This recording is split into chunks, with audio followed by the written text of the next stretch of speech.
Good evening students. I hope आप सभी अच्छे होंगे। आप सभी का स्वागत है आपके अपने यूट्यूब चैनल ज्योग्राफर संदीप। हम डिस्कस कर रहे हैं हिस्ट्री में the print culture and the modern world, मुद्रण संस्कृति और आधुनिक दुनिया, आधुनिक वर्ल्ड। ठीक है, इसमें पार्ट 4 है आज डिस्कशन में हमारे, और इसमें हम डिस्कस करेंगे कि कैसे अभी तक हमने डिस्कस किया कि रेवोल्यूशन के बाद 4 में हमने डिस्कस किया रिवोल्यूशन स्टार्ट हुआ प्रिंट का, ठीक है, प्रिंट का, और देन कैसे फर्दर वो एक्सपेंड हुआ और एक्सपेंड होके कैसे वो चर्च के लिए एक प्रॉब्लम क्रिएट करने लगा, है ना।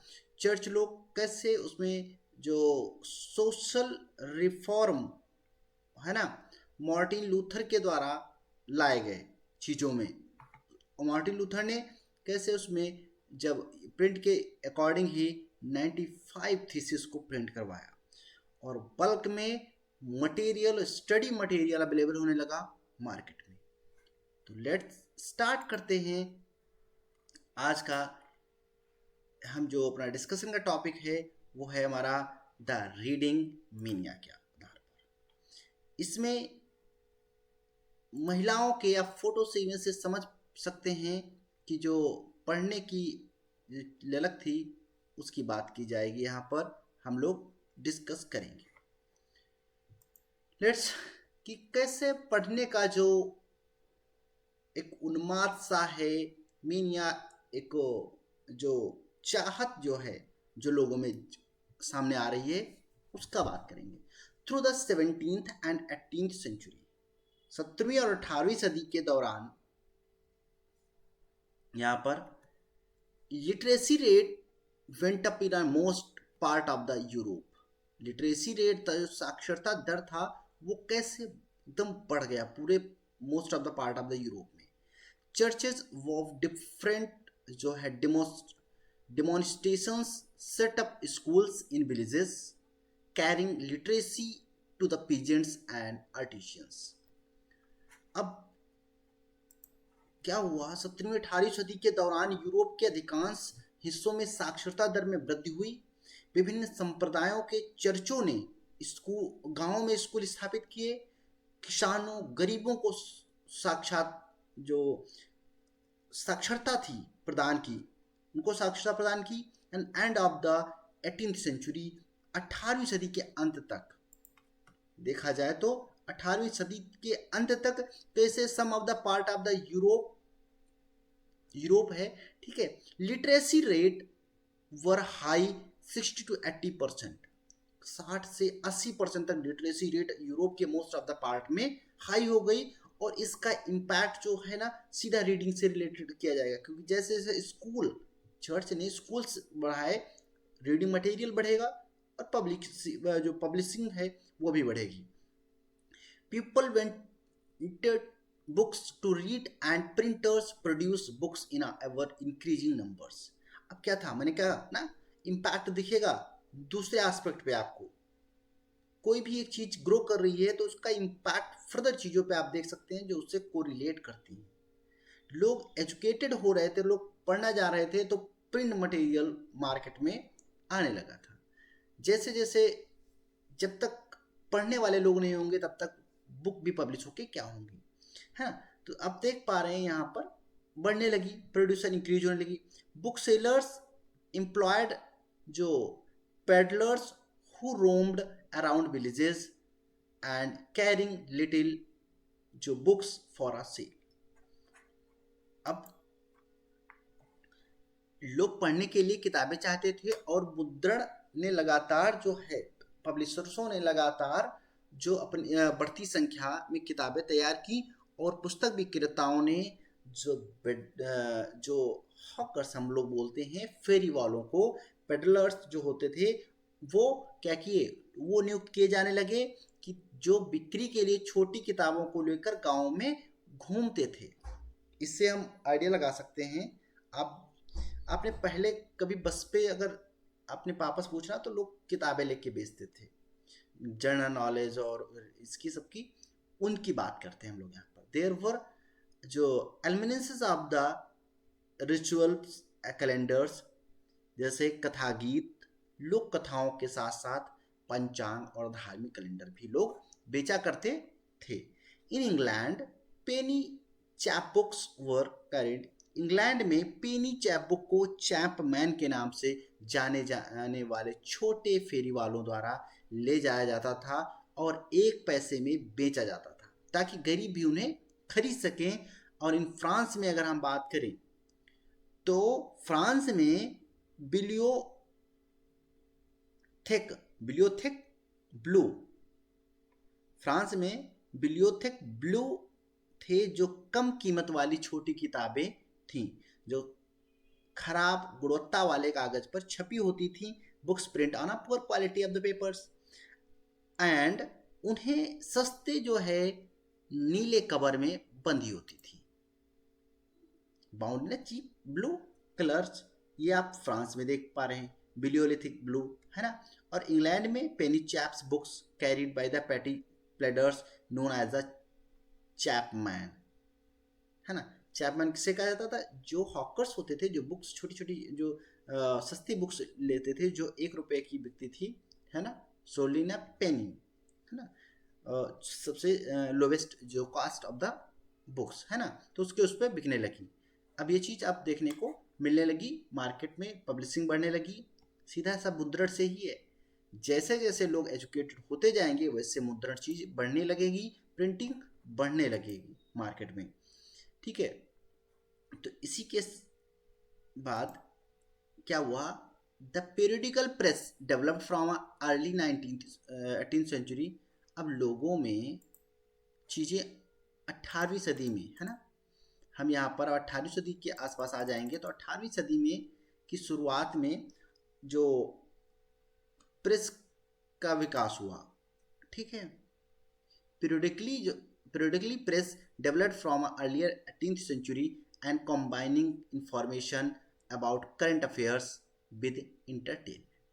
अब उसे इंटरटेनमेंट से जोड़कर चीज़ों को देखा जाने लगा और उसे अब कंबाइन करके 18th सेंचुरी में जो पेरियोडिकल जो एक समय अवधि के आधार पर जो बुक निकाली जाती थी, अवधि के आधार पर बुकों का विकास हुआ और मनोरंजन के साथ उनको जोड़ा जाने लगा। Second, newspapers and journals carried information about the trade, about the war and trades, as well as news of developments in other places। अब न्यूज़पेपर पत्रिकाओं में युद्धों व्यापार के बारे में जानकारी, साथ साथ जहां पर कहीं क्या खबर है, क्या विकास की खबरें हैं, वो भी छपने लगी थी। यही साथ में फिर the idea of the scientist and philosophers now become a more accessible to the common peoples. अब साइंटिस्ट के जो आइडिया हुआ करते थे, विचार हुआ करते थे, फिलोसफर्स के जो आइडिया हुआ करते थे, वो सब उसमें पब्लिश होने लगा और जिससे जो है ये कॉमन पीपल के लिए अब एक्सेसिबल होने लगा था। विन साइंटिस्ट लाइक जो आइजैक न्यूटन की बात करें, बिगिन पब्लिश देयर डिस्कवरीज। जो आइजैक न्यूटन थे, न्यूटन की डिस्कवरी जो थी वो क्या हुई? वो प्रकाशित हुई थी बुक उस न्यूज़पेपर्स में और रिसर्च पेपर के तौर पे। They could influence a much wider circle of the scientifically minded readers. जो साइंटिफिक माइंड के रीडर्स हुआ करते थे, उनके माइंड को वो क्लिक किया इनकी इस डिस्कवरी ने। इससे डिस्कवरी भी स्टार्ट हो जाती थी, लोगों में आइडिया आते थे। And the writings of the thinkers such as Thomas Paine, Voltaires and Jean Jacques Rousseau की बात की जाती है, जो शोरियो की बात की जाती है, ठीक है, were also widely printed and read. अब थॉमस पेन, वॉल्टियर एंड जो सोरस हुआ करते थे, उनके सबके जो आइडिया थे वो प्रिंट हुए, लोगों ने इनको रीड करना स्टार्ट कर दिया। Thus their idea about science, reasons and the जो rationality found their way in a popular literatures. चीज़ें बढ़ने लगी और इनके विज्ञान, तर्क संगत के बारे में विचार लोकप्रिय होने लगे, साहित्य में अपनी जगह बना ली थी। इस तरह से रूसो, जॉन, है ना, वॉल्टियर एंड थॉमस पेन के जैसे विचार उभरने लगे। जो डिनोमिनेशंस जो यहाँ पर वर्ड लिखा हुआ है, कहाँ चला गया, हाँ, डिमोनिशंस सब group with in the religions, ये एक धर्म के भीतर उप समूह पंचांग, एक इसे डिमोनिएशंस एक संप्रदाय के रूप में माना जाता था। ये एक धर्म के भीतर उप समूह पंचांग, एक वार्षिक जो प्रकाश था, प्रकाशन को खगोलीय डेटा, सूर्य और चंद्रमा की गतिविधियों द्वारा ज्वार और ग्रहण के समय के बारे में जानकारी देता था। उसे हम डिमोनिएशंस के नाम से जानते थे, है ना।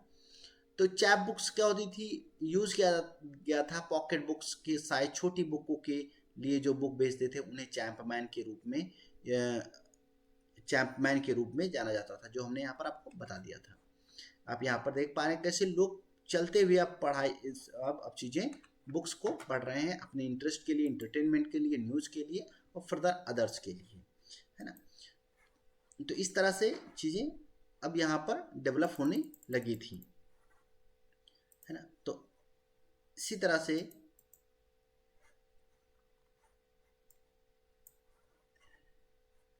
अब आगे इसमें ट्रिम्बल्स देयरफॉर, अब चीज़ें बढ़ेंगी तो जाहिर सी बात है लोग बढ़ेंगे और लोगों में एक जो दुनिया में उनके विचार जाएंगे, और इसलिए जो दुनिया में एक ट्रम्बल्स, एक डरावनी जैसी चीज़ें, कांपों जैसी चीज़ें दुनिया के हथियारों के रूप में, मतलब कुछ इस तरह से चीज़ें देखी जाएंगी कि क्या बदल रहा है ना। जब स्टडी मटेरियल, जब रीडिंग मटेरियल अवेलेबल होगा, विचार अवेलेबल होंगे, उनमें किसी के विचार अच्छे होंगे, किसी के विचार कुछ रेवोल्यूशनरीज होंगे। तो इसलिए कहा गया ट्रैम्बल, मतलब थोड़ा डरावने भयावह टाइप में, therefore tyrants of the world, world को एक खतरे के तौर पे, उस तौर पे देखा गया। Many believed that books could be change the world, बहुत से लोग मानते थे कि बुक्स क्या है, वर्ल्ड को चेंज कर देंगी, liberate society from a despotism and tyranny and herald a time when a reason and intellect would rule. क्या हुआ इसमें, इसमें कई लोगों का मानना हुआ करता था कि दुनिया के जो अत्याचार, अगर ट्रेंडोस की बात करें, दुनिया के अत्याचारों की बात की गई, दुनिया के अत्याचारों के हिसाब से अगर हम बात करें, कई लोगों का मानना था कि किताबें दुनिया को बदल सकती हैं। समाज में जो सोसाइटी में एक निरंकुशता आ रही थी, ठीक है, जो अत्याचार हो रहा था दुनिया में, सिंपल समझो इसको, बहुत वर्ड को मत लीजिए, ठीक है, ट्रिमेंडस देयर और ट्रायड्स, इस तरह से वर्ड को मत पढ़ो, ठीक है, हम समझाते हैं। आपने फ्रांस में देखा लुई 16 कैसे अत्याचार कर रहा था लोगों पर, ठीक है। तब तक लोग अवेयर नहीं थे अपने जो उनके अधिकार हुआ करते थे, राइट्स के बारे में। लोगों ने आवाज उठाई, लोगों ने अवेयर हुए, रूसो जैसे लोगों के विचार पढ़े गए, है ना, जो सुकरात, प्लेटो जैसे लोगों के जो साहित्य पढ़े गए, राजा के अधिकार क्या होते, जनता के अधिकार क्या होते, उनके बारे में जाना, तब जाके अत्याचार से मुक्ति के लिए एक जो साधन है उसकी सुलभता हुई। भारत में 1857 से पहले, 1857 में भी रानी लक्ष्मीबाई लड़ी, बहुत लड़ी, लेकिन फिर भी उस टाइम तक चीज़ें नहीं थी। लेकिन 1857 से लेके 1900,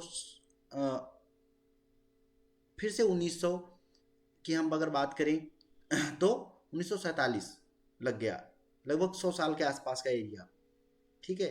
फिर से लोग उठे, फिर जगे, फिर से लड़ाई लड़ी। तो और फिर फर्दर एक चीज स्टार्ट हुई 1915 से, जब भगत सिंह जैसे लोग निकल के बाहर आए और लोग विचार पढ़ने लगे, लोग जानने लगे अपनी चीजों को कि क्या अत्याचार होता है और इससे अत्याचार से मुक्ति कैसे मिलेगी, उसके बारे में। ऐसा माना गया कि अब दुनिया अत्याचारियों से समाप्त हो जाएगी। अब जो डर था वो डर लोगों से हटने लगा। तो इसमें कई लोगों का मानना था कि किताबें दुनिया को बदल सकती हैं, समाज को निरंकुशता और अत्याचार से मुक्त कर सकती हैं और ऐसे समय की शुरुआत कर सकती हैं जब तर्क और बुद्धि का शासन होगा। और वही 18वीं सदी के फ्रांस के उपन्यासकार लुइस सेबेस्टियंस मर्सियल सियर लुइस सेबेस्टियन मर्सियर ने घोषणा की कि प्रिंटिंग प्रेस प्रगति का सबसे शक्तिशाली इंजन है और जनता की राय वह ताकत है जो निरंकुशता को दूर कर देगी, है ना। तो आप यहाँ पर 18वीं सेंचुरी में देख पाते हैं लुइस सेबेस्टियंस जो मर्सियर थे, इन्होंने कहा था, एक नोवेलिस्ट हुआ करते थे उस टाइम के फ्रांस में, उन्होंने डिक्लेयर किया था the printing press is most powerful engine of the progress public opinion in the force that will sweep despotism, जो निरंकुशतावाद है उसको समाप्त कर देगी। इसी के साथ फ्रांस में स्टार्ट हो जाता है, इन्हीं चीज़ों को पढ़ के लोग जानने लगे, रूसों के जैसे आइडियाज लोगों के मन में पहुंचने लगे। साथ में जो स्टार्ट हो जाता है वहां पर अपनी स्वतंत्रता के लिए, इंडिपेंडेंट के लिए, और लोग फिर से फ्रीडम पा लेते हैं वहां पर, है ना, जैसी चीजें बड़ी थी। अब वे, है ना, साथ में convenience of the power of the print, जो ज्ञानोदय लाने और निरंकुशता के आधार को नष्ट करने में मुद्रा की शक्ति से अस्वस्थ होकर लोगों ने क्या किया, एर्सियर ने जो घोषणा की थी, है ना, यहां पर the convinced of the power of the print bringing enlightenment and destroying the basis of the despotism and Merciers proclaimed, इन्होंने बात की, इन्होंने कहा कि इन्होंने ही कहा था कि tremble therefore tyrants of the world, tremble before the virtual writer, मतलब इन्होंने घोषणा की, इन्होंने कहा कि इसलिए दुनिया के अत्याचारियों कांप जाओ, है ना, tremble therefore tyrants of the world, है ना, कांप जाओ क्योंकि अब जो आभासी लेखक के सामने कांपे, क्योंकि अब क्या था, अब राइटर कौन हो रहा था, अब जो डरते हुए लोग थे उनके सामने आपको कांपना पड़ेगा क्योंकि अब उनकी आवाज बुलंद हो रही है। तो ये माना गया, ये माना लुइस सेबेस्टियन मर्सियर्स ने। और ये वर्ड याद रखना, tremble therefore tyrant of the words, है ना, इस वर्ड को याद रखना, दुनिया के अत्याचारियों कांप जाओ, इसका मतलब ये होगा सीधा, ठीक। Next, print culture and French revolution, देखा, उसके साथ ही फ्रेंच रिवॉल्यूशन स्टार्ट हो गया था प्रिंट कल्चर के साथ। Many historian are argued the print culture created a condition within French revolution occurred. लोगों ने विचार पढ़े, रूसो, मार्टियर,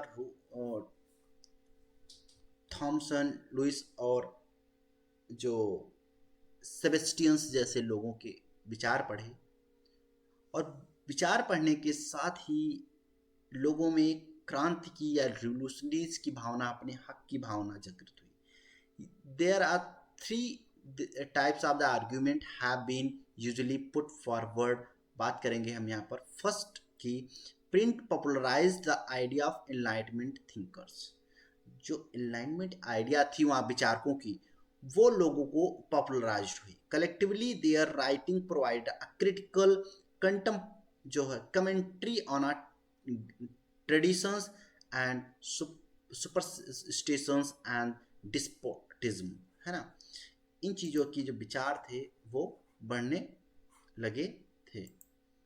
अब लोग इससे कांपने लगे थे। और कांपने के साथ ही अगर हम बात करें कि दुनिया में कैसे लोग हैं, कैसे उनको बढ़ना है, क्या करना है, इन सब चीज़ों को बात की जाने लगी, है ना। जो विचार थे वो लोकप्रिय होने लगे रूसो जैसे लोगों के। अब सभी के सामने वो प्रबोध विचार सामूहिक रूप से उनके लेखन में परंपरा, अंधविश्वास और जो सुपरस्टिशन यानी अंधविश्वास, ट्रेडिशन मतलब परंपरा, है ना, ठीक है।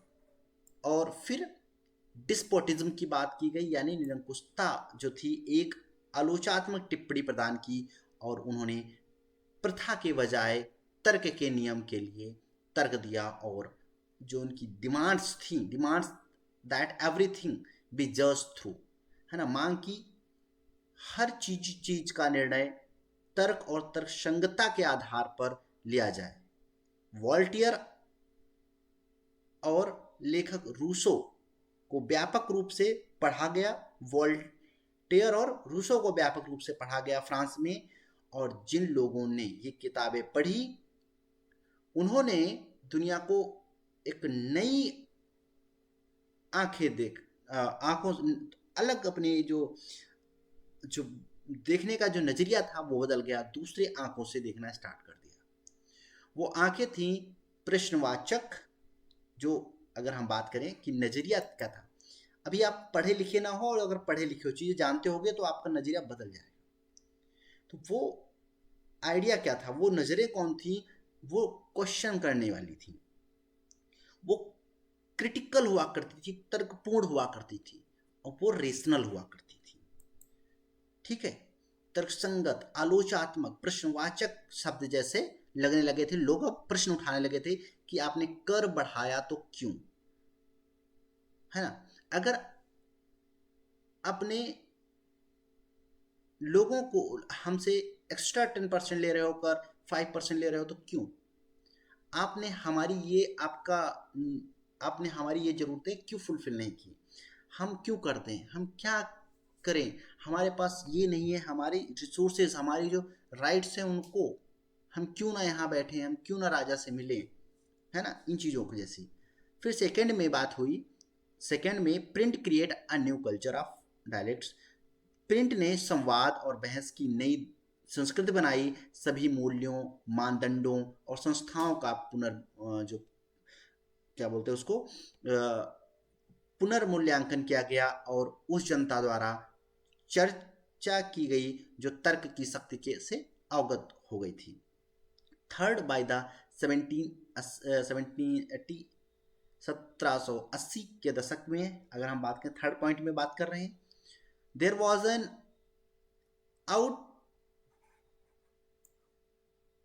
outpourings of the literatures that mocked the royalty and others, ठीक है। तो इसकी बात अगर हम करें, royalty and criticize their morality, and it raised the questions about the existing social orders, and cartoons and caricature typically suggested there the monarchy and the renamed जो observed only in a sensual pleasures in a common people suffered immense of the hardship। इसका मतलब ये हुआ कि 1780 के दशक तक ऐसे साहित्यों की बाढ़ आ गई थी जिसमें राजघरानों का मजाक उड़ाया जाने लगा था और उनकी नैतिकता की आलोचना की गई थी। इसने जो है मौजूदा सामाजिक व्यवस्था का जो व्यवस्था थी, फर्स्ट ऑर्डर, सेकंड और थर्ड ऑर्डर, इसमें जो कुलीन वर्ग रहते थे, नीचे पीजेंट्स वर्कर थे, उन इस ऑर्डर में सवाल उठने लगे थे।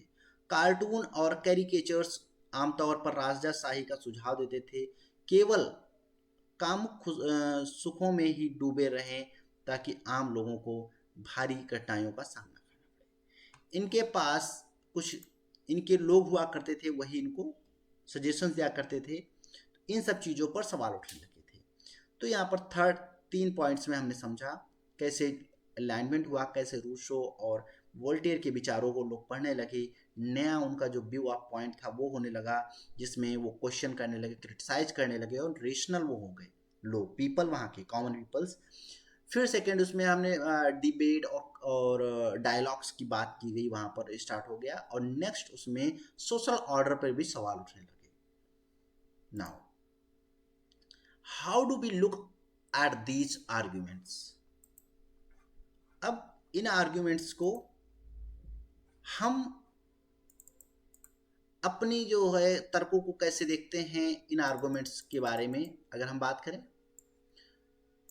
तो there can be no doubt there print helps the spread of idea. हम इसमें कोई संदेह नहीं कि जो मुद्रण विचार के प्रसार में मदद करता है, बट वी मस्ट रिमेंबर, लेकिन हमें याद रखना चाहिए कि लोग सिर्फ एक तरह का साहित्य नहीं पढ़ते। दे वर नॉट इनसफिशियंट इन्फ्लुएंस्ड। वे जो कुछ भी पढ़ते हैं या देखते हैं उससे वे सीधे प्रभावित नहीं होते हैं। Print didn't directly save, print ने सीधे तौर पर उनके दिमाग को आकार नहीं दिया, लेकिन इसने आपके लिए अलग तरह से सोचने की एक संभावना खोल दी थी। ठीक है, जो कि novelty and common peoples were before French revolutions a cartoon and late the 19th century. ये आप इस कार्टून, इस इमेज में आप देख सकते हैं कैसे कार्टून बनाए गए थे नोबलिस्ट और जो क्या होता है nobility peoples and common people के। ये नोबेलिटी पीपल हैं, ये कॉमन पीपल है ना। इनके कार्टून इस तरह से पब्लिश होने लगे थे 18th सेंचुरी में। कहाँ पे? फ्रांस में। आई होप आपको यहाँ पे समझ में आ गया होगा कि कैसे रीडिंग जो मेनिया था, जो लोगों में दिलचस्पी सी वो बढ़ रही थी रीडिंग की, कैसे लोगों के साइंटिफिक विचार, जो फिलासफर थे उनके आइडिया, कैसे कॉमन पीपल्स के आइडिया कैसे लोगों को, रीडर्स को इन्फ्लुएंस कर रहे थे, प्रभावित कर रहे थे। फिर वहीं पर लुइस जो है सेबेस्टियंस मर्सियर के जो विचार था tremble therefore trends of the world, है ना, ये कैसे लोगों पर प्रभावित किया। और उसी के साथ ही यहाँ पर फ्रेंच रेवोल्यूशन कैसे स्टार्ट हो गया, जिसमें वॉल्टियर एंड रूसो जैसे आइडिया पढ़े गए। तो इसमें हम कह सकते हैं हाँ उसने हेल्प की, चीज़ें बदली।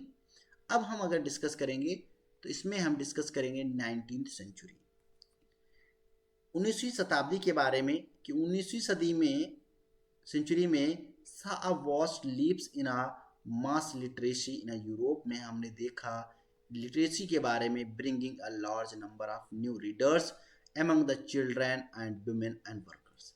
अब क्या था 19th सेंचुरी में, 18th सेंचुरी में हमने पहले देखा रूसो वॉल्टेयर के विचार पढ़े जा रहे थे, लोग अवेयर हो रहे थे, लोगों में लिटरेसी बढ़ रही थी, 60 से 80% लोग लिटरेट हो चुके थे। लेकिन अभी लिटरेसी का जो 19th सेंचुरी में था वो चिल्ड्रेन, विमेन एंड वर्कर्स सभी में फैल चुकी थी, सभी अवेयर हो चुके थे, सभी लिटरेट होने लगे थे। तो अब इसमें एक बड़ा जो है रीडर्स का जो एक लार्ज मास्क उसमें उभर के सामने आया, चिल्ड्रेन, विमेन एंड वर्कर। अब बच्चों की और महिलाओं की, है ना, इनकी बात की जाने लगी।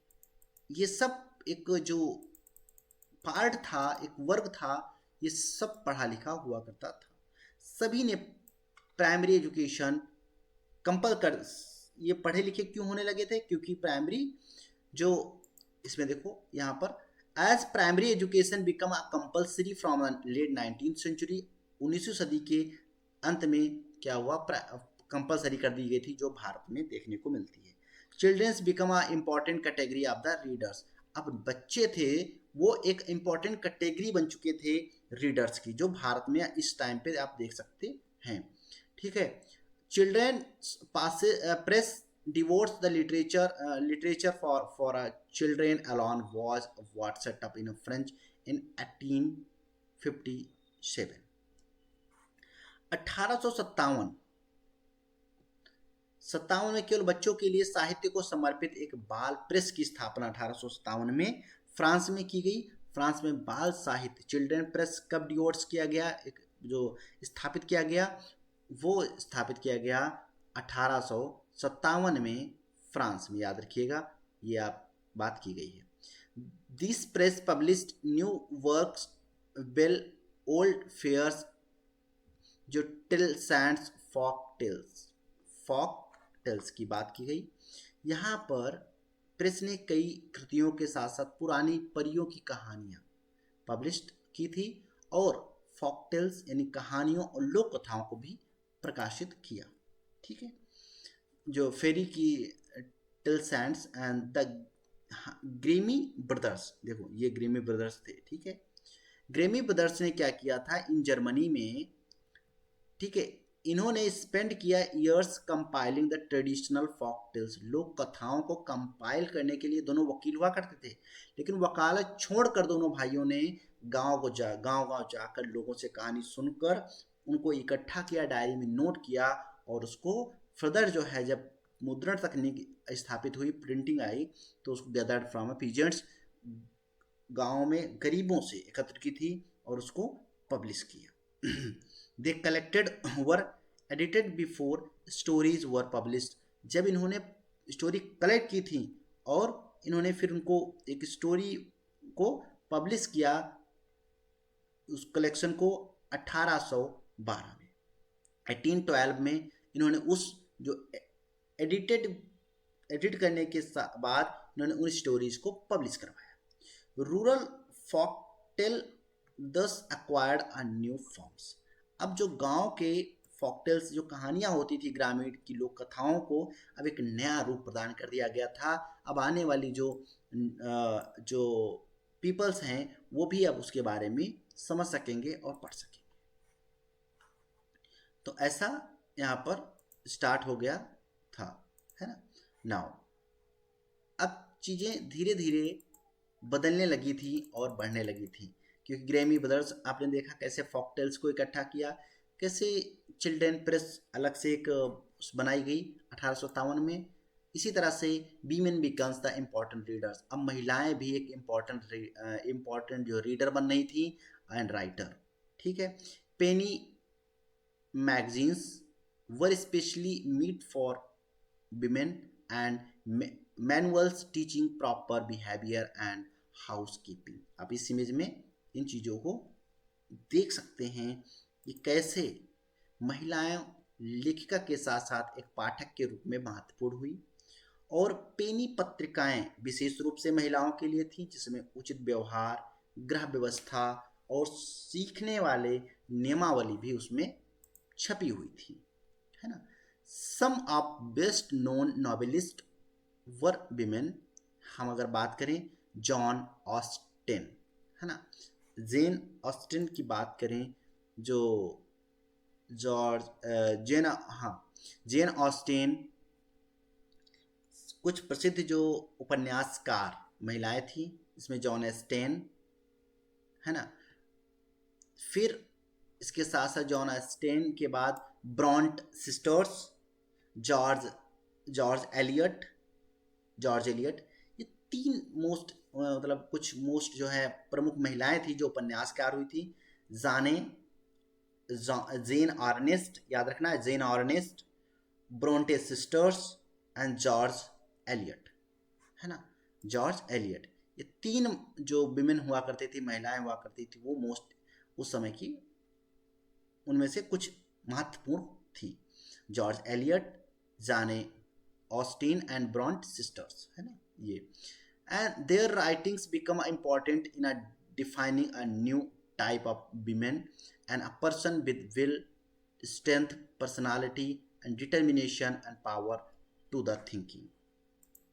अब ये एक नए उसमें थी जिनकी इच्छा शक्ति, व्यक्तित्व की जो उनकी ताकत थी वो सामने दिखती थी, और साथ में उनका डिटर्मिनेशन था, दृढ़ संकल्प होता था, और सोचने की शक्ति वाला व्यक्ति के रूप में इनको आगे एक सामने रखा। Leading libraries had been the steam, उदार पुस्तकालय 17वीं सदी से अस्तित्व में आए थे। ठीक है, फिर हमारा जो फोर्थ पॉइंट है, इन द 19th सेंचुरी, 19वीं सदी में इंग्लैंड में उधार देने वाले पुस्तकालय सफेद पोश, श्रमिकों, कारीगरों और निम्न मध्यम वर्ग के लोगों को शिक्षित करने के साधन। अब लोगों ने क्या पुस्तकालय खोल दिए थे, पुस्तकालयों से फ्री में पुस्तक अवेलेबल होती थी, आप जाइए पुस्तक अवेलेबल लीजिए और पढ़िए और फिर से उनको वापस कर दीजिए, वो अवेलेबल थी फॉर ऑल पीपल, चाहे वो नोबलिस्ट हो, चाहे वो पीजेंट्स हो या श्रमिक हो, चाहे वो आर्टिशियन हो और या कोई अदर निम्न मध्यम वर्ग के परिवार के लोग हों जो पढ़ना लिखना जानते हो। फिर the working of the day, 19वीं सदी के मध्य से कार्य दिवस धीरे धीरे छोटा कर दिया गया। वर्किंग डे था वॉज ग्रेजुअली शॉर्टन होते चले गए, 19वीं सदी से कम कर दिया गया, उनको बाउंड किया गया कि 8 घंटे काम 8 ही घंटे होगा, 12 घंटे नहीं। श्रमिकों के पास अब कुछ सेल्फ इम्प्रूवमेंट के लिए टाइम, आत्म सुधार के लिए टाइम मिल गया और आत्म अभिव्यक्ति के लिए भी उनके पास समय मिल गया। उन्होंने बड़ी संख्या में राजनीतिक पुस्तकें और आत्मकथाएं लिखी। अब जो एक वर्कर होता था, ग्रुप होने लगा था, तो उसके पास भी अब टाइम था और वो भी अब अपने इम्प्रूवमेंट के लिए, अपने को एक्सप्रेस करने के लिए पॉलिटिकल जो है ट्रैक्ट्स और ऑटोबायोग्राफी लार्ज नंबर पर लिखी जाने लगी थी। वर्कर्स वर्क की कंडीशन लिखते थे, पॉलिटिशियन पॉलिटिक्स की कंडीशन लिखते थे, समाज में सोशलिस्ट जो थे वो समाज के रिफॉर्म, समाज से रिलेटेड जो भी वहाँ की सुपरस्टिशंस या टाइप की जो भी चीज़ें पब्लिकली थी उनको लिखने लगे थे। क्या अंधविश्वास है, क्या चीज़ें सही हैं, और ये उसकी एक इमेज है यहाँ पर, अब पेनी मैगजीन की। ठीक है, अब चीज़ें बदल रही थी, अब लोगों में जागृत हो रहे थे लोग। अब फर्दर इनोवेशंस की बात करें तो अब वहाँ पर कुछ नई चीज़ें जो है इन्वेंशन हो रहा था, मतलब उनका नवाचार उत्पन्न हो रहा था। मिड 19th सेंचुरी में Richard M हॉय, mid 19th century की बात करें, रिचर्ड एम हॉय की of New York, he perfected the power driven cylindrical press. इन्होंने क्या किया था, इन्होंने एक बेलनाकार प्रेस में महारत हासिल कर ली थी। अब चीज़ें बढ़ रही थी, बदल रही थी, और ये बेलन वाली जो प्रेस थी इसमें क्या था, was capable of printing 8000 sheets per hour. Gutenberg की 250 शीट पब्लिश वो करती थी शीट्स को, अब पर घंटे अब 8000 शीट्स जो है पर घंटे प्रिंट होने लगी थी। अब ऐसी मशीन बेलनाकार सिलेंड्रिकल जो शेप थी, किसने, रिचर्ड एम हॉय है ना, याद रखिएगा। सिलेंड्रिकल जो थी प्रेस वो किसने डेवलप की थी, वो डेवलप की थी रिचर्ड एम हॉय ने। ठीक है, now this press was particularly use of the printing newspapers के लिए यूज होती थी। Late 19th century offset press was developed in could be print up 6 colour at a time. अब 6 कलर एक साथ में प्रिंट, 6 कलर मिक्स करके उनको प्रिंट किया जाता था और साथ में प्रिंट की चीज़ें की जाने लगी थी और अब ज़्यादा पब्लिश होने लगी थी। 12th सेंचुरी में इलेक्ट्रिकली जो है operated press accelerated printing operations. अब 20वीं सदी में एक इलेक्ट्रिकली जो है ऑपरेट, विद्युत से चलने वाली प्रेस को डेवलप कर दिया गया था। अब उससे चीज़ें प्रिंट होने लगी थी, तो अब और ज़्यादा प्रिंटिंग चीज़ें बढ़ने लगी थी। 20th सेंचुरी में method of the feeding papers improved, paper की जो क्वालिटी थी वो इम्प्रूव हुई। The quality of the plates become better, अब जो प्लेट्स लगती थी उनकी क्वालिटी भी अच्छी हो गई। ऑटोमेटिक पेपर रील्स अब लगने लगे, रोल्स लगने लगे। Photo electric control of a colour registered introduced, अब कलर के रजिस्टर्ड जो थे डैट मीन्स वो इतना लंबा सा आता है, उसको लगा दिए जाते हैं, उसमें एक साइड में टैंक में इंक भर दी जाती है और ऑटोमेटिक वो अपने आप उसको प्रिंट करता रहता है। जितने भी नंबर ऑफ द कलर्स जैसे भी होंगे वो उसको मर्ज करके निकालते रहता है, जैसे आप इसमें यहाँ पर देख पा रहे हैं। ठीक है, वो कैसे कलर हैं वो खुद ही प्रिंटर अपने अकॉर्डिंग उसको उस टाइम में दे देगा। अब पहले यहाँ पर आप 6 कलर हैं, 5 कलर हैं, ऐसा कुछ भी नहीं था, है ना। पहले ब्लैक एंड वाइट चलता था, है ना। अब 6 कलर आए। अभी क्या था, जब रजिस्टर आ गए तब उसमें मल्टी कलर्स हो गए, है ना। अब मल्टी कलर यूज होने लगे। फिर साथ में 19वीं सदी में 1920 के दशक में इंग्लैंड में popular workers could sold a cheap series called the shilling series. बहुत ही कम उसमें बेचने लगे और उसे हम सीलिंग सीरीज के नाम से जानते हैं। 10 कवर आ बुक जो है jackets in also 20th century innovations with the offset of the Great Depression in 1930 publishers feared a decline in the book purchasing। ये सब सही चल रहा था, जैसे जैसे 1920 के दशक में चीज़ें अच्छी खासी बिकने लगी थी और सब कुछ बदलने लगा था। लेकिन साथ में क्या हुआ, 1930 में दशक में लोकप्रिय रचनाएं सस्ती श्रृंखला में बेची जाती थी, लेकिन उन्हें सीलिंग श्रृंखला कहा जाता था। डस्ट कवर और बुक जैकेट भी 20वीं सदी तक एक आविष्कार था। उसी के साथ 1930 में महामंदी की शुरुआत के साथ ही प्रकाशकों जो पब्लिशर्स को बुकों की खरीद की गिरावट की आशंका उत्पन्न हो गई थी। ठीक है, तो इसी के साथ हमने यहाँ पर पूरे यूरोप में कैसे जो एडवांसमेंट था उसको यहाँ पर देखा। कैसे अब most of the peoples electric publish हो गई थी, इलेक्ट्रिकल जो आ गई थी, साथ में एम हॉय की जो है आ गई थी। अब रजिस्टर आ गए थे, अब 6 कलर नहीं मल्टी कलर यूज किए जाने लगे थे। अब इलेक्ट्रिकल आ गए थे, है ना, मशीन्स, इलेक्ट्रिकल प्रेस मशीन्स आ गई थी, तो अब चीज़ें एडवांस हो चुकी थी। तो आई होप आपको ये चीज़ें समझ में आई हुई कि कैसे एक फेस जो हमने इससे पहले पढ़ा था उससे बाद इसमें कैसे एकदम चेंज आया गुटेनबर्ग के आधार पर। ठीक है, तो पूरा ये होल क्रैक्स था अभी तक का। अब हम नेक्स्ट फर्दर इंडिया में एंटर करेंगे और उसके बारे में समझेंगे। Thank you so much. Please do like share and subscribe and recommend to other peoples, है ना। Okay, thank you.